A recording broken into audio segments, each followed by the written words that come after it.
wa Arusha. Nilibaini mapungufu katika ununuzi wa mradi wa ujenzi wa uwanja wa mpira wa Arusha wenye thamani ya shilingi bilioni 338.54. Hali inaashiria kukosekana kwa thamani halisi ya fedha katika matumizi ya rasilimali za umma. Kwanza, kulikuwa na tofauti kubwa kati ya makadirio na thamani ya mkataba, ambapo mradi ulikadiriwa kugharimu shilingi bilioni 187 lakini ulisainiwa kwa shilingi bilioni 338.54 sawa na ongezeko la 81%. Hali hii inaonyesha kuwa makadirio hayakuwa sahihi na liathiri maamuzi ya kibajeti pamoja na utekelezaji wa mradi. Pia mkandarasi alipatikana kwa njia ya mzabuni mmoja, yani single source, kwa kisingizio cha dharura bila kuwepo ushahidi wa hali hiyo. Hii iliondoa ushindani ambapo ungeweza kuhakikisha upatikanaji wa bei nafuu na kulinda maslahi ya serikali.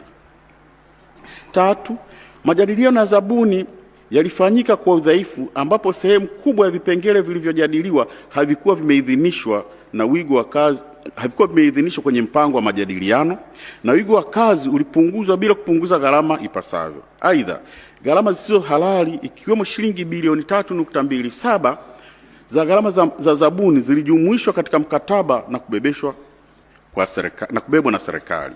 Kwa ujumla, Mheshimiwa Rais, hali hii inaonyesha udhaifu katika upangaji wa miradi